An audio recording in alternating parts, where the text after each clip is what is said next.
Testing. I think you straight. Take 3. All right, we back. Last time, I promise.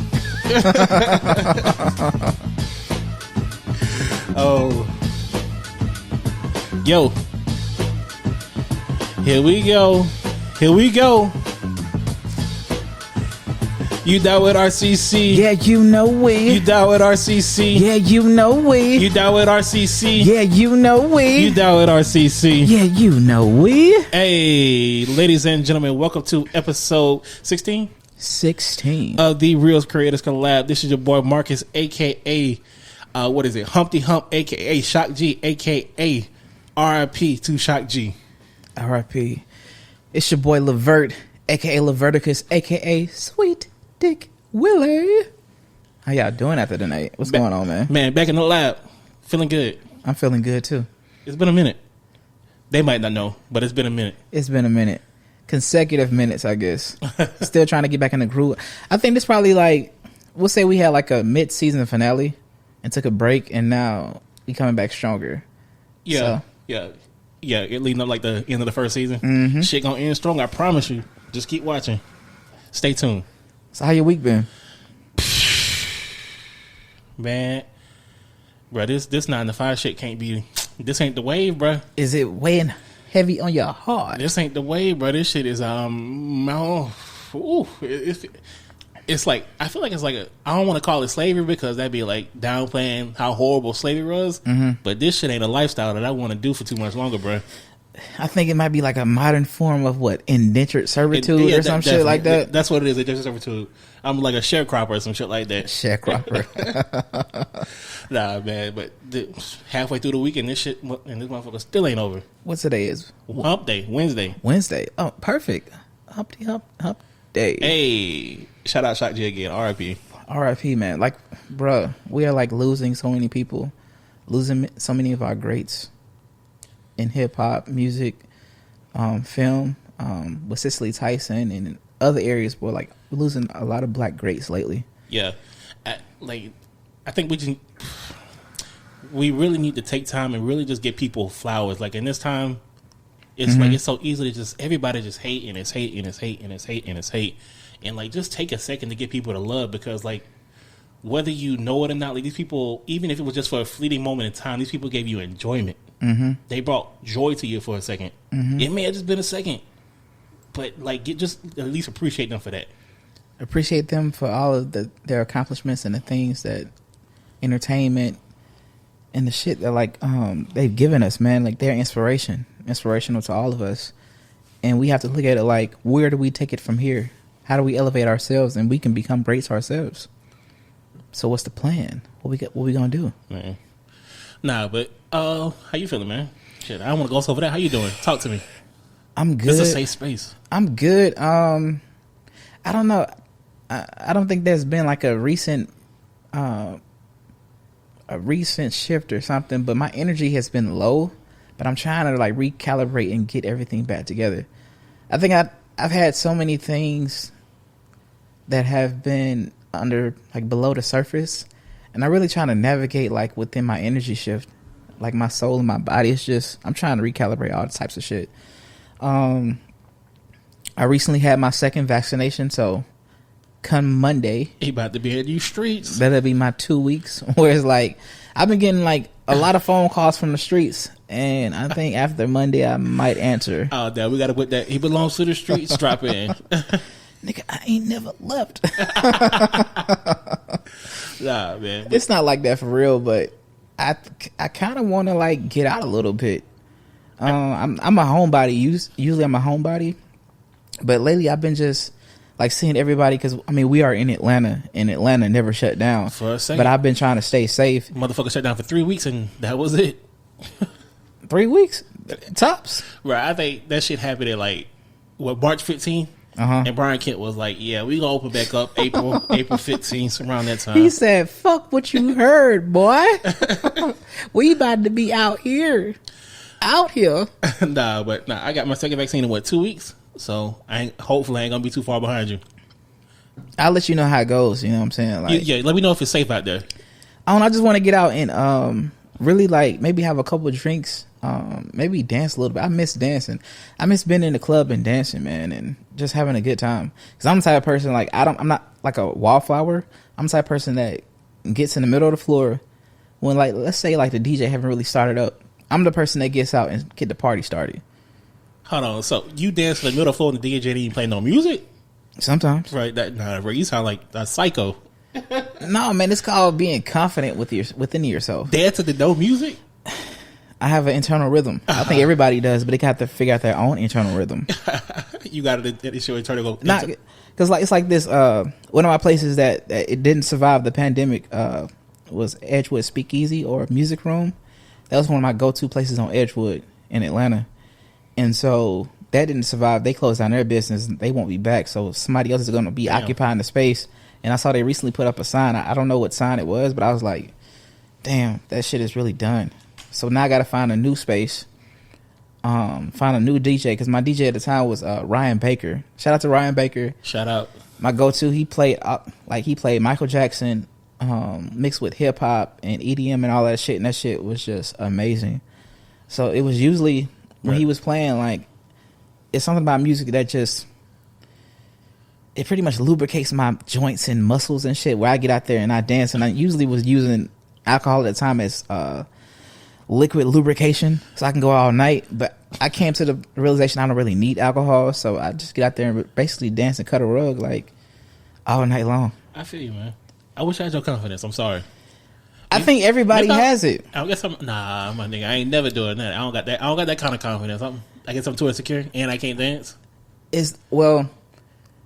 I think certain people can have certain insecurities, but I think at the end of the day, it's all about being confident within yourself and not giving a fuck about people that don't really matter.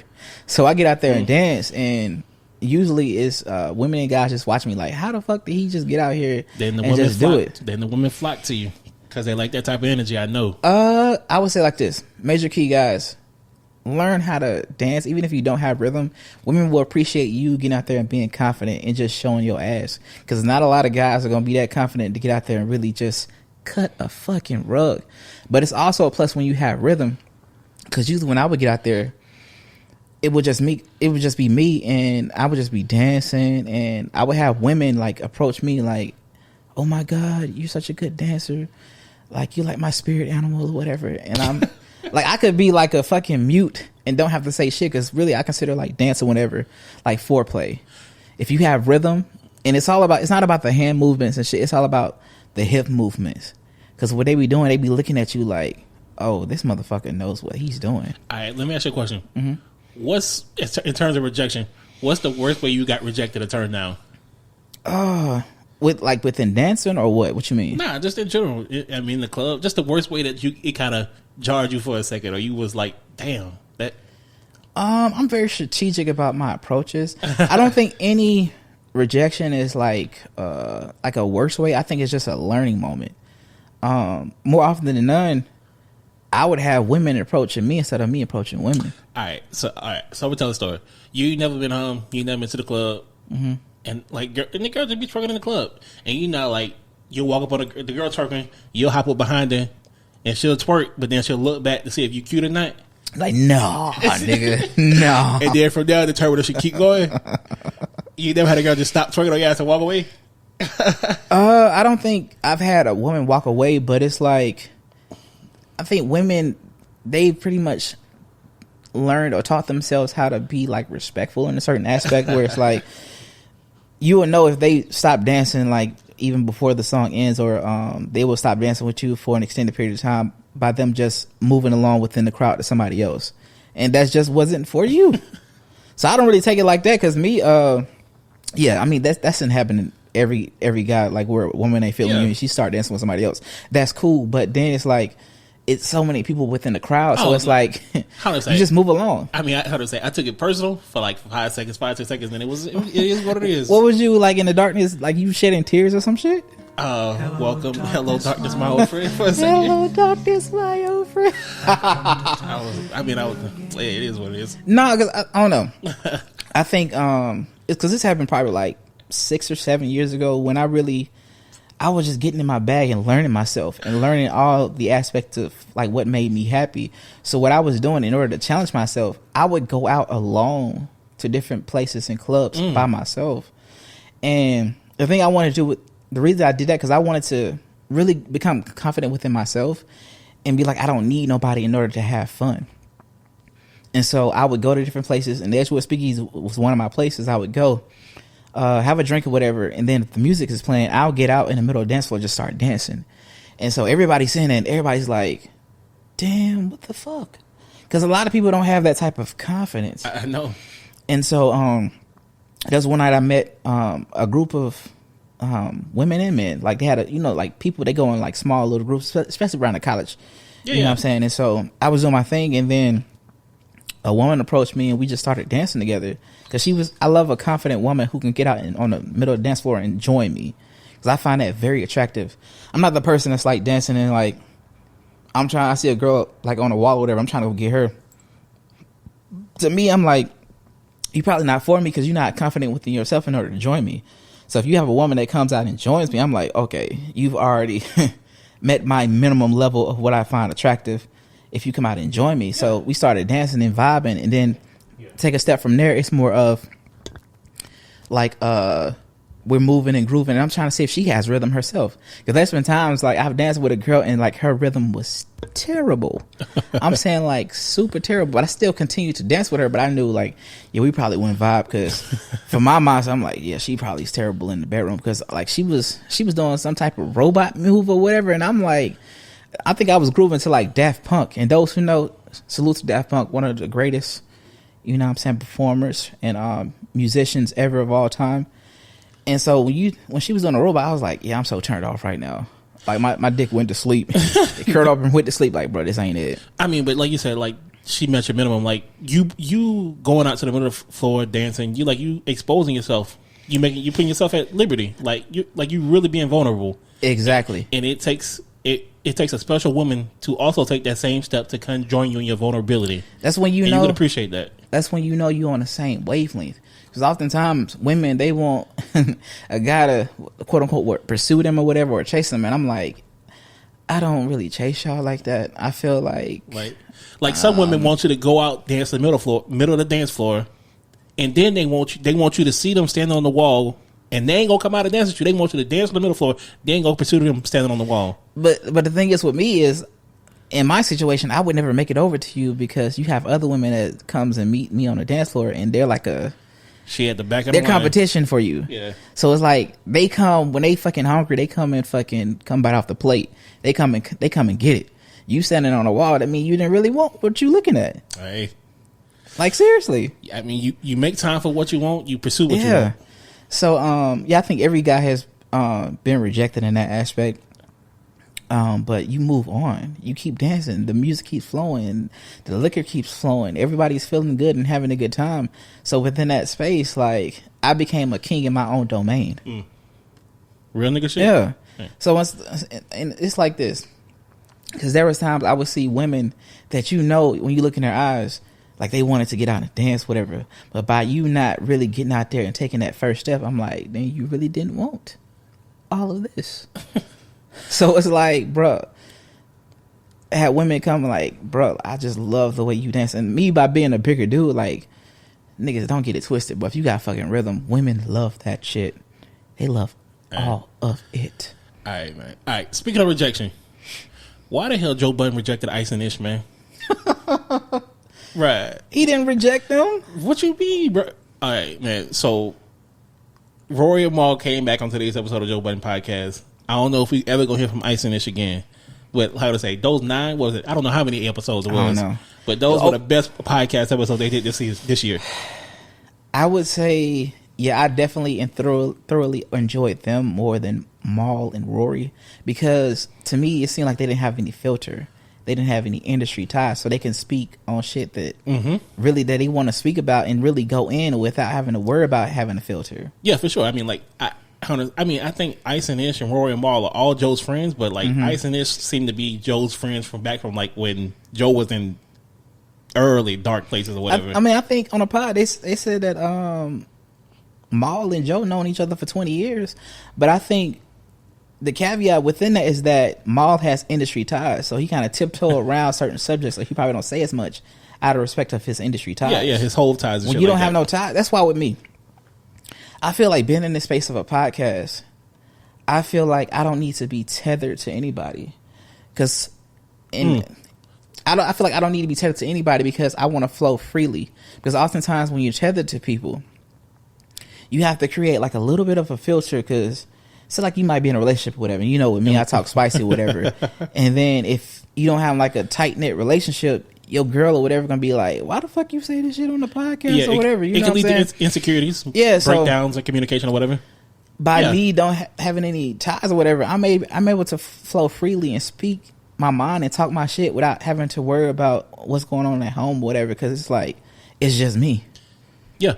Now, like that Kevin Samuels episode of Joe Budden podcast with Ice and Ish, like that episode wouldn't have been as good with Rory and Maul, because Rory I felt like Rory as a white man couldn't really voice his opinion. I mean, because Kevin specifically talking about black people, issues, black people's relationships. Rory can't necessarily speak very in depth on that, and then Maul, like I feel like Maul, I don't know what the word is, but I mean, I don't think he flows on that wavelength from what he said. Like I can't see them meshing. You mean Maul and Kevin Samuels? Yeah. Okay. And maybe I'm doing a disservice to Maul because I don't really know him. We don't know. We don't know. But from the podcast I've listened to, I think he probably would have stayed in the pocket where Ish was really going in, because he's flows in that lane. He's a more older gentleman. He's seasoned. And so him and Kevin can relate to each other more.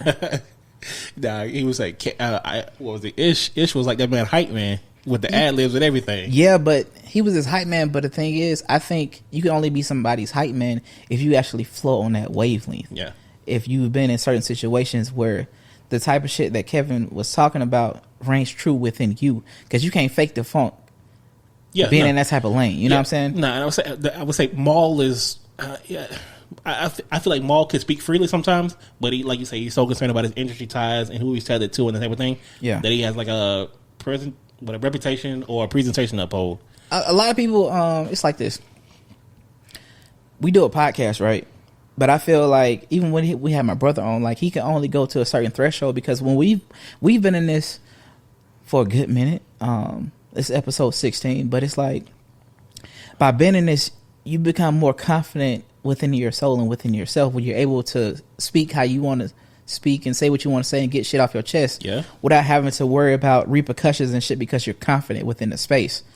I mean, you should be that way. People should be that way naturally. They shouldn't necessarily be that way on a podcast. Yes. A podcast should just be who you are. That is true, but a lot of people don't want to take that step, because what we've become conditioned, whether we're working at certain places or whatever, that we got to behave a certain way.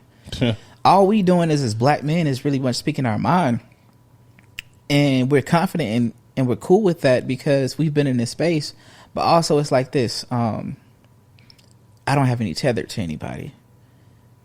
That right there at the minimum is everything for me. Like I don't have to put on just to put on. I don't have to represent nobody but myself. True. And that is huge. You know what I'm saying? That's why I can understand why Joe wanted to continue to be independent, because if you had somebody behind you or somebody you had to report to, like even with Joe Rogan, it's some shit that Joe Rogan talk about, but the people at Spotify don't like the shit that he talking about. So they want to censor him in a certain way. And Joe like, well, y'all signed me on. Y'all knew what type of podcast I had before. What time it was. So what's the problem? They didn't have those issues going back and forth. And I'm thinking, I doubt that relationship between him and Spotify lasts long. He got the bag or whatever, but still, like having somebody in control of you or trying to be in control of you or telling you what you should say and what you shouldn't say. I mean, but Joe Rogan should have saw that coming. Joe Rogan should have saw that coming with the way they handled Joe Budden. Yeah, but you know, as a white man, you think, as white and black, it's totally different. Yeah, I understand. You know what I'm saying? I understand. It's totally different.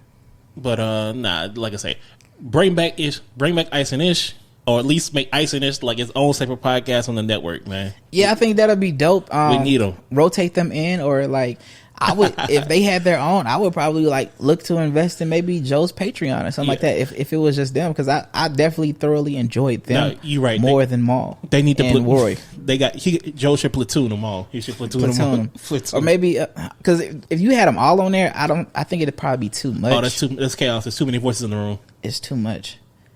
But the thing is, being able to speak your mind freely without having to worry about, let's say, quote unquote, repercussions or people's feelings or whatever. That's what makes Joe so fucking unique, because he's speaking his mind. Even though Joe has industry ties to himself. But like you say, he don't give a fuck. He don't give a fuck. He really don't. For good, for better or for worse. Yeah. And I think through Rory and Maul's absence, people thought the show was going to fall off without them. But what they found is that people really just fuck with Joe really heavy. Well, I've always just fucked with Joe, to be honest with you. And to see how he pushed through even when they was going through all that chaos or whatever, salute to fucking Joe Budden. Yeah. I mean, even back when it was Joe and Peter Rosenberg or Joe and Marissa, Joe's been the constant through this growth. And constant. Yeah. Like he said on the pod, he's like, y'all, this is my entire life's work. The show will go on, and that's the whole thing. The show must go on. And the thing about it, I think, though, everybody's helping. Everybody's helping to build the brand, build the podcast. But some people are carrying heavier loads than others, and I think they got to recognize that Joe's carrying a heavier load than they are, and I think they recognize that. Yes, and that is true. I mean, I can't wait to see Academic's response to it, because I think he gonna go in, because he always going in on Rory Maul. And he was saying like, Joe don't even need y'all. Academics do not like Rory Maul at all. Shout out to DJ Academics, because nigga be going off, man. All right, man. I won't do a pivot. All right, so tomorrow we less than 24 hours from the NFL draft. You rocking your Falcons hat? Always fuck with the Falcons, but these motherfuckers been pissing me off. I mean, pretty much since that Super Bowl, they've been pissing me the fuck off. Like that day, for a split second, I understood why people kill themselves, but I never let the thought creep into my head again about a sports game. But like I said, we're less than 24 hours from the 2021 NFL draft. Who you want the Falcons to pick with that number 4 pick? It's an important pick. Before I say who I want them to pick, I'm gonna take a step back and say it like this. What? I'm a Falcons fan through and through, but I'm so glad that I took a step back and took I'll say a quote unquote pandemic break. Sabbatical?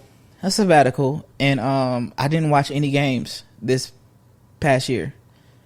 And it was so fucking great, because I was able to because mental health is definitely important. And the Falcons will truly test your mental health. My mental health became better. My stress level went down, because as a Falcons fan, you watch all of their games and we can be fucking killing the team, and then fourth quarter comes and everybody just nuts up and it gets so fucking super close, and you like, motherfucker, y'all had the fucking gas the entire fucking game, but the fourth quarter now y'all want to put on the brakes, bruh. That whatever, man. That shit. So ugh. I took a whole break and I wasn't watching I didn't watch any football, really any sports this past year. Okay. And it's like, I mean, that was good for your mental health, I'm sure. Bro, I came to the realization that you don't need sports for like that. I really don't. I respect that. Like, I really don't. Then the truth be honest, like, outside of the Falcons, if it wasn't for the Falcons and like the Falcons really just keeping me barely because they keep pissing me the fuck off, if it wasn't for them, I wouldn't even watch the NFL. Because it's like this, man. Just off the strength of what they did, blackballing Colin Kaepernick, I would really fuck with them. I grew up watching the Falcons, and became indoctrinated, you know what I'm saying, with the Falcons as a young boy.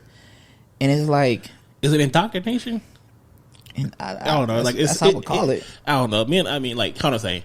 Being a Patriots fan, that's like an indoctrination. Like that's a good whatever. That's a good process. Being a Falcons fan is like like Stockholm, not Stockholm. Is it Stockholm syndrome? You like being where you sympathize with your captor. That's what being a Falcons fan is like. It's like Stockholm syndrome, bro. It's like this. We didn't have so many ample opportunities to rather get to the Super Bowl or win the big game, and then the Super Bowl was pretty much the straw that broke the camel's back, and that's the last time I pretty much got so emotional and I almost cried. I understand to the end, because it was like, I remember the game like it was fucking yesterday. One thing I will never do again is go watch the game at my parents' house. Because every game that they've lost was a big game is because I was at, you know what I'm saying, my parents' house watching the shit. Right. And the thing is, you know, before the Super Bowl game, we played against the Packers. Yep. In the championship game. We was rolling. And you could just feel the emotion. It was a fucking magical year. And then we get to the Super Bowl, and I'm talking mad shit. I'm like, Daddy, like, this shit is over. We come in, we busting up all of this shit. We gonna run their ass out of the fucking stadium. And I don't give a fuck if it's the Patriots or whatever. But they got to get the fuck up out of here. So, you know, fucking first half, like, bro, we killing it. You know what I'm saying? Interception. You know what I'm saying? Touchdown. You just like shit. I'm making plans for what a fucking Super Bowl party at after the game. What we doing? Speaking of plans, like I fucking put in 2 or 3 days like of I'll say you but you get fucked up. But, PTA, bro. I was like, I'm going to be on Peachtree Street and I'm going to be fucked up because we already won this shit. Like, I'm going to be celebrating. Shit, I'm like, where the hoes at, bro? The Falcons won the Super Bowl. Shit. But, nah. Shit. I was, look, so we got to the point, everybody knows what transpired. Let's not talk about it. We was up, we're going to talk about this shit. We was up 28-3. And then, but this is the kicker though. My dad, like, we was watching it together in his man cave. And he was like, Junior. Because everybody in my family call me Junior. They call me Levert. Because I have my dad's name. So when I'm at home, you know I'm with family. Everybody call me Junior or Junebug. And so he was like, you know what? You talking all of this shit. I'm gonna go to sleep. And then I'll just wake up when the fourth quarter comes. And I'm talking mad shit. You know, like, let's go, motherfucker. Let's go. And then, like, the fourth quarter came, and it feels like my fucking heart was, like, trying to suffocate. Because the fourth quarter, everybody know how that shit went. You know what I'm saying? Like, the fucking Patriots have all these fluke plays, and they were just walking us down. Then my dad woke back up, and he was like, Junior, why you so quiet? I'm just looking like, bro, what the fuck is... I couldn't say shit because I was like... I was so in my feelings. I'm like, I can't believe this shit. I was like, we can get it. And then as the Patriots approaching, you know what I'm saying? Like, we got to the point, I think, didn't we go into overtime? It went into overtime. It went into overtime. Patriots marching down. And I'm like, I can't believe this shit. These motherfuckers about to score again. And they scored, and I still to this day don't believe it. They scored on the goal line. I think they just brought the confetti down and they just ended the game right then and there. Because to this day, I don't think it's a game of inches. I don't think they fucking scored, but that's another story. But it don't matter. Our defense wasn't stopping shit. Shit. But and so, bro, my heart was fucking broken. I was at a Super Bowl party. When they scored that touchdown, I immediately got up and left. I did 100 down the highway. Didn't even give a fuck what happened. The car could have crashed, and I'd have been like, "Oh well." I was like, I was too fucking. I was done. You know, but the kicker is like me personally. I'm a person that watches. Well, I used to watch fucking ESPN every day religiously. You know what I'm saying? Because I wanted. We was in the playoffs, and they had to talk about the fucking Falcons. Yeah, because they either talking about the fucking Cowboys or the Packers or whatever. They always get all the fucking publicity. And shit. My nigga, I did not watch TV for like 2 weeks. So when we lost, I know they was gonna be talking shit. So I didn't watch that shit probably for a fucking month. I was so fucking salty, man, and I was like, at that point in time, I would never put so much feelings and emotions to the Falcons ever again. Ever again, bro. I can't blame you. Can't blame you at all, man. So when things transpired, hell yeah, motherfucking coach, he should have been fired on the spot. You know what I'm saying? They should have promoted Shanahan to the head coach if we really want to be honest.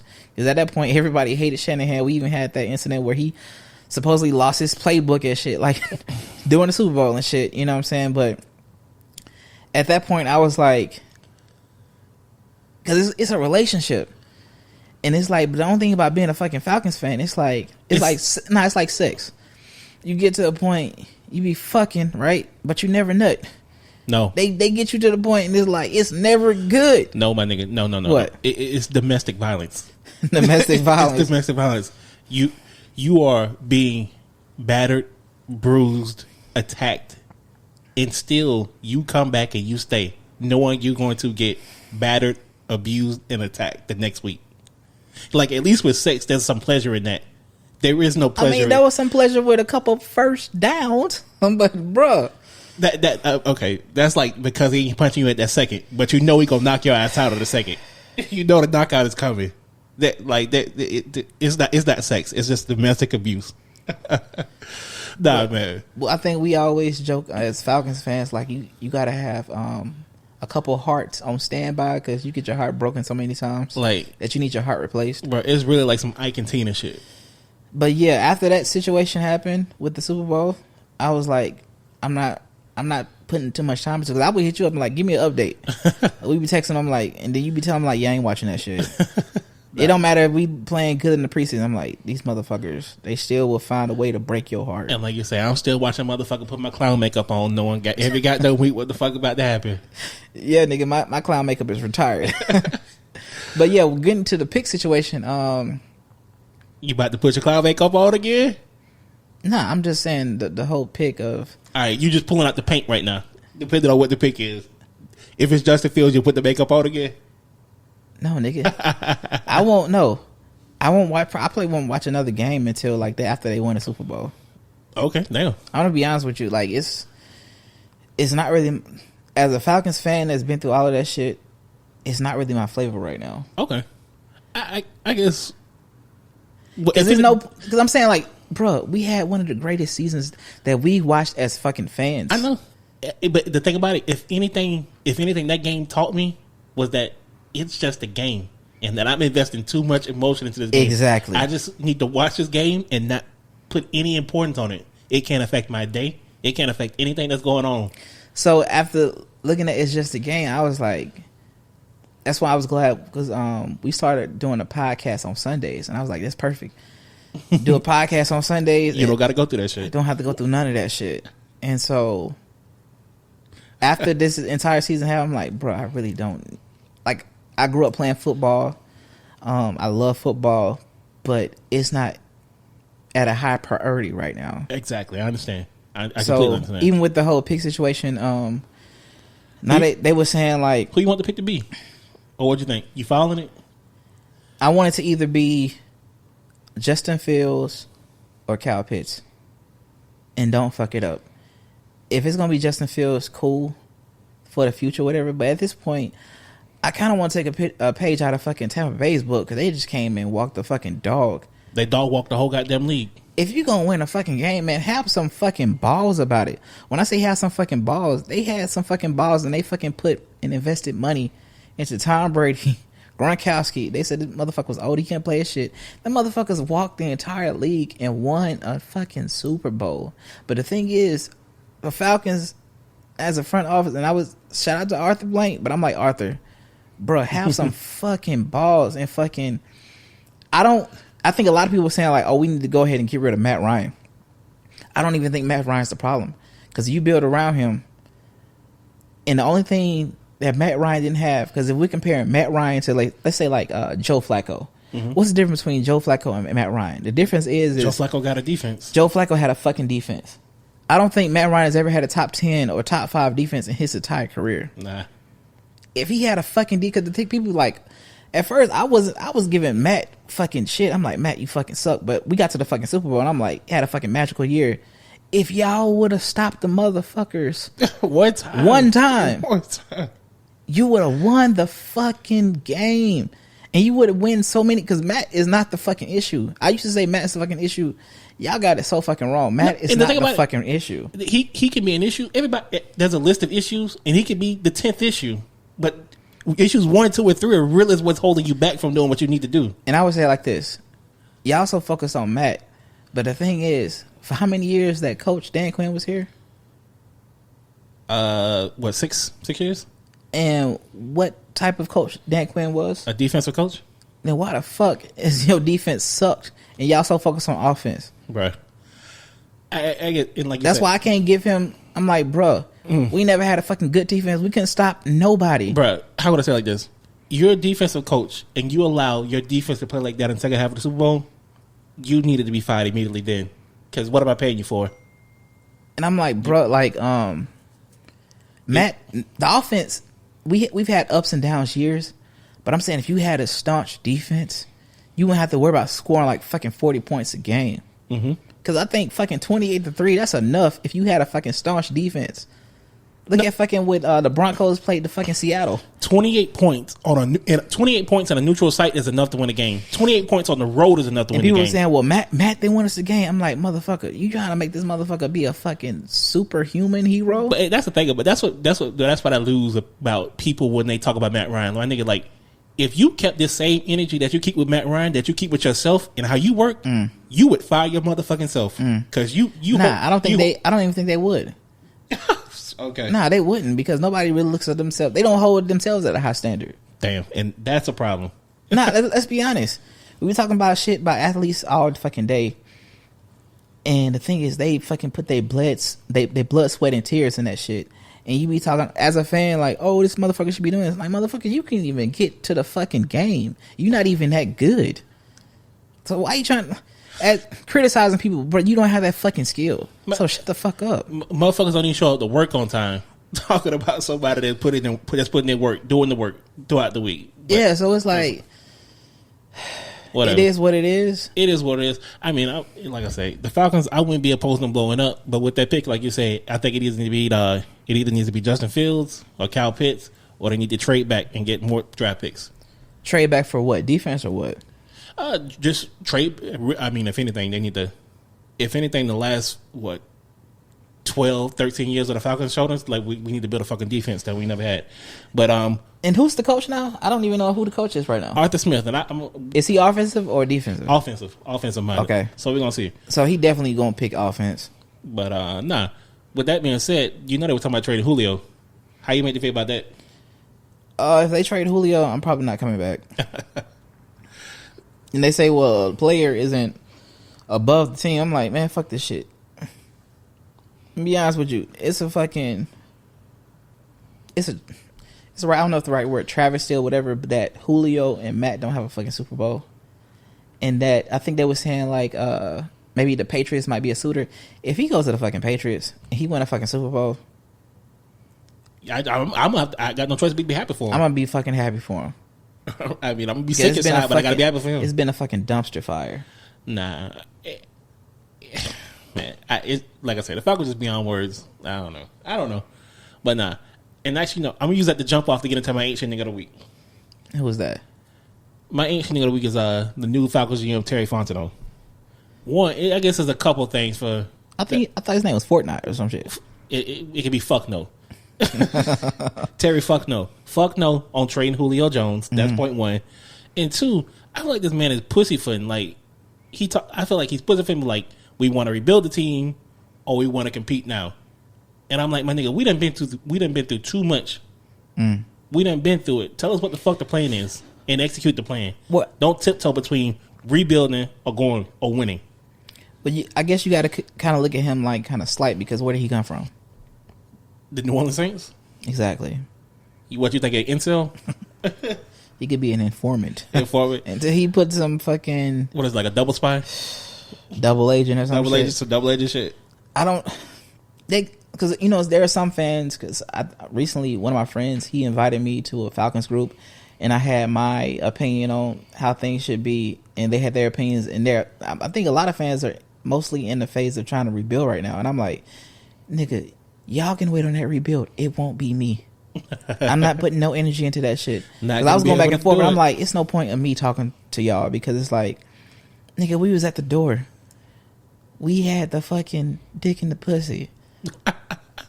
We was scoring. Oh, man. And then she pulled out and told us, I gotta go.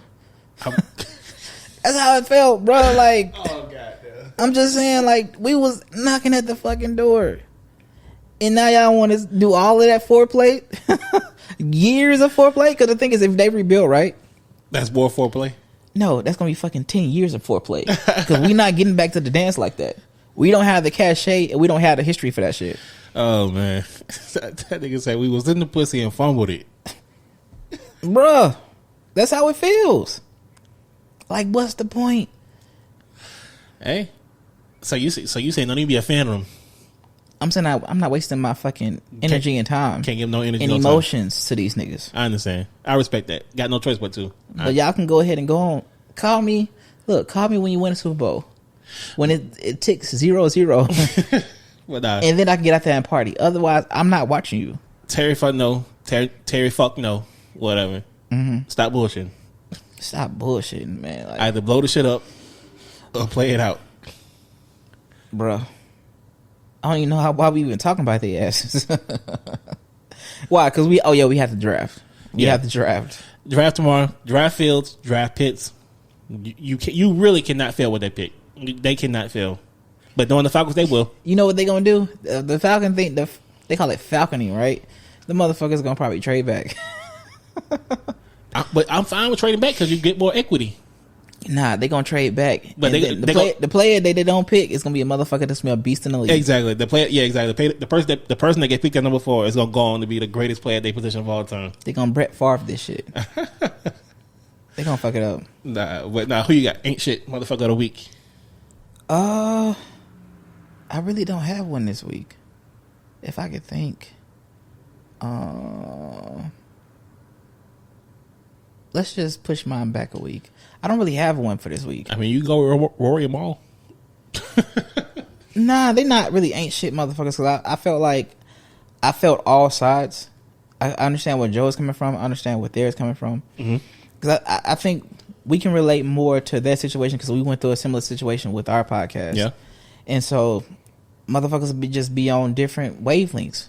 And then like I can understand what Ma was talking about. Like if you have somebody that you consider your friend come talk to you a certain way, and then you realize where their head is really is, you like, damn, do I really know this motherfucker? Yeah. But people reveal themselves. Yeah, and even within that, a level like being able to have like they had to have a difficult, hard conversation, and some people can't have hard conversations. But see, the thing I respect about them is, and the story is not over. They still working through their shit, but at least they trying to work through it. Is that they're letting each other speak and they're hearing each other and listening. Yeah. You know what I'm saying? When you're talking to a fucking brick wall, like that shit is fucking over with. Oh boy. But like you say, like they talking and they working through it, and I think you said part 2. I think part 2 is gonna be better than part 1. That happens sometimes. Yeah, because the thing, we have to challenge each other in order to make things better. You don't want to continue with the status quo. And communication within any relationship or friendship is everything. Yep. So if you're going through some certain shit, don't just keep shit bottled up inside. Speak your mind. Because the thing is, I would get to a point is why you feel like you couldn't speak your mind, or you feel like somebody would take it a certain way, or somebody would be too sensitive on certain subjects, whatever. But anybody that knows me, I'm going to speak my mind. Yeah. And people around me can't be around me if they can't really take what I say. And I'm a person that actually listens. You know what I'm saying? Like, so I think sometimes with Joe, like, they be like, is this motherfucker listening? Like, do he really value his friendships or whatever? I understand Joe. I understand Ma. Rory, I don't know. I mean, like, nah, but I understand. Like, when you talk about yourself, like I know with what you say. If you say something critical, it doesn't come from a place of malice. No, because I know you. I know you as a person. I know your character. So if you say something and I take it personally, I've got to take a step back and think, no, he didn't mean it that way. It took it that way, but I didn't mean it. He didn't mean it that way. Yes, especially I think you learn that about people that really care about you and love you. That oftentimes your family can say some shit to you that somebody else can't say to you. Exactly. Because they don't fucking know you. Exactly. You know what I'm saying? It's ebbs and flows of shit, but you got to take all of that shit within consideration. They may say some shit that you don't like you always say. You may not like the messenger, but consider the message. Exactly. I think that's a good place to drop it. Yeah, we end it right there. We out. We out. Woo! Talking about the fucking Falcons. I'm sorry.